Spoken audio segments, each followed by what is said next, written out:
If you are hired as a Scrum Master, what are you going to bring for our company? Otherwise, what will you offer us if we give you the opportunity to work as a Scrum Master in our company?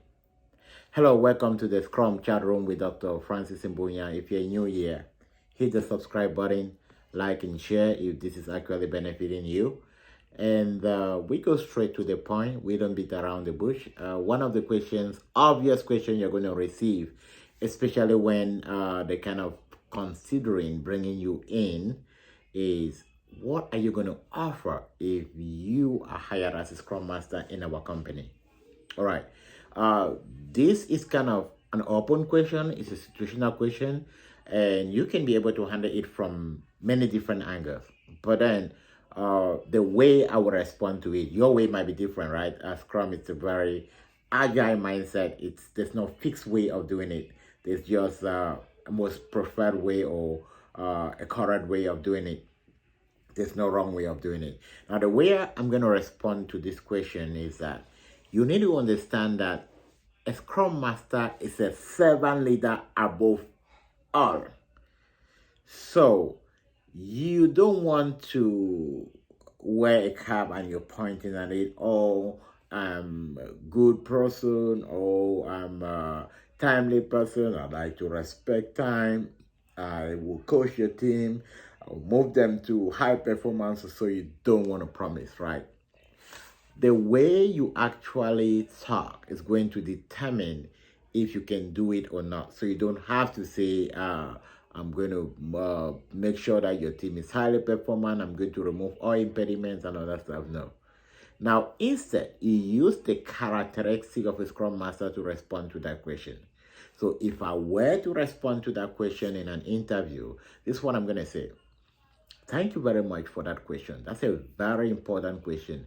Now, if you bring me in as a Scrum Master in your team, my goal is to serve the organization, given that as a Scrum Master, I'm a servant leader. What exactly do I mean by I will serve your company?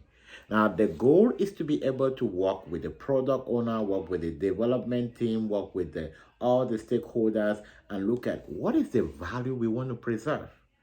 The goal is to look at the business value. What is working? What is not working?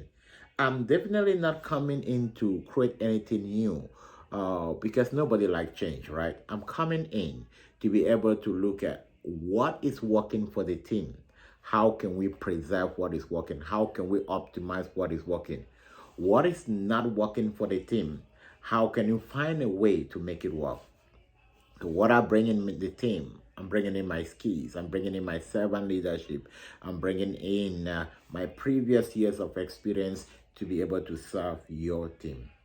All right. Now, when I responded to that question, one of the things I did not do is that I did not over communicate about who I am, the level of skills I have, and all of that. No. I kind of focus more on my characteristic, which is a servant leadership. I'm focused more on I'm going to build value. I'm going to build a relationship. I'm going to work with your team, and I'm going to use what your team have to be able to see what we can do. When you start saying, oh, if I come to the team, I will sit with the team, I will cross-check them, I will see if they have any challenge, and I will coach them and do this, coach them and do this. Many people don't like that disruption. And besides, you need to understand that when we talk about your role as a Scrum Master, coaching, facilitating, and teaching, it's not like you need to pull people on the side and coach them. You need to pull stakeholders on the side and coach them. It's just about in your personality, your relationship you build with people is actually helping them to move through. For instance, when I talk about coaching stakeholders, for instance, I don't have to pull stakeholder on the side and coach them. Let's say stakeholder is putting so much work to the developer. I'm just going to have a relationship meeting with the stakeholders and kind of communicate with them to make them understand, oh, I know that we really need to complete this work, but now if you look at some of the challenges we might have by putting so much work to the team, we might run into technical debt. That's going to cost us much money to fix. So we just want to make sure we're double checking to make sure that we are in line, to make sure that we're not getting our developer burnout, because if we get them burnt out, we might tend to lose some of our best developers, and it's going to cost us really a lot of money to bring in new developers, and this might also affect our velocity, and it's going to be high cost to the organization in a friendly way, right? You see this a conversation, but in a real sense it's also coaching, making them aware. So that's the way you handle such situation. Don't over showcase that, oh, I'm gonna do this, I'm gonna do this. Use your characteristic, which is about your serving, which is about understanding the people, which is about using what they have. You're not bringing in any new changes. No one like change. So always focus on using what they have and understanding their value and making sure that you're working with them to keep what they need to keep. You're working with them to see what needs to be eliminated. Thank you very much for watching.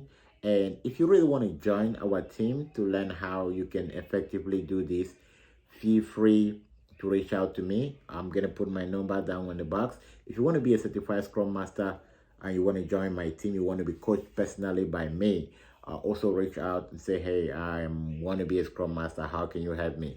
I'm going to put out a strategy on how to help you. All right. Don't forget to subscribe. Don't forget to like. Don't forget to share. I'll see you in the next video.